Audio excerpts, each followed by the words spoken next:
இயல்பில் நான் புரிந்து கொள்ளக்கூடியது என்ன, எல்லா விட்டத்தையும் பேசியிருப்பார். அவரே சொல்லியிருக்கார், நான் அரசியல் பேசினோம், தமிழ்நாட்டு நிலவரங்கள் பேசினோம், அப்டேட் பண்ண எல்லாமே பேசியிருப்பார். கேட்டார் அதில் எனக்கு என்னென்ன வாய்ப்புகள் இருக்குங்கிறதையும் பேசியிருப்பார்.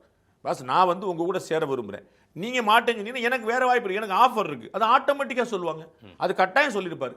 அவங்க திருமதி சசிகலா என்ன விரும்புகிறாங்க, திரு வைத்திலிங்கம் என்ன விரும்புகிறாரு, மனோஜ் பாண்டியன் இப்போ டிஎம்கே போயிட்டாரு, இன்னும் 4 பேர் டிஎம்கேக்கு போயிடலாம், எனக்கு ஒரு நெருக்கடி ஏற்படலாம், திருமதி சசிகலாவுக்கு ஒரு வருத்தம் இருக்குது, திரு டிடிவி என்ன மனசில் நினச்சிருக்காரு, ஏன்னா திரு டிடிவியும் திரு ஓபிஎஸும் இணைந்து செயல்படுவது அப்படின்னு 2 பேர் அறிவிச்சிருக்கிறாங்க.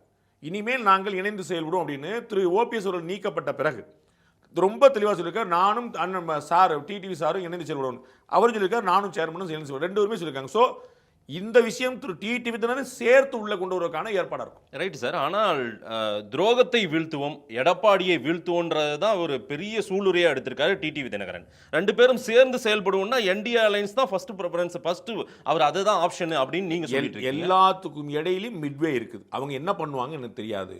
அவர் முதலமைச்சர் வேட்பாளர் இல்லைன்னு எடப்பாடியை ஏற்றுக்கொள்ள மாட்டாங்க இவங்க, குறிப்பா டிடிவி தினகரன் ஏற்றுக்கொள்ள மாட்டாங்க. நீங்க ஆசைப்படுற விஷயம் இது.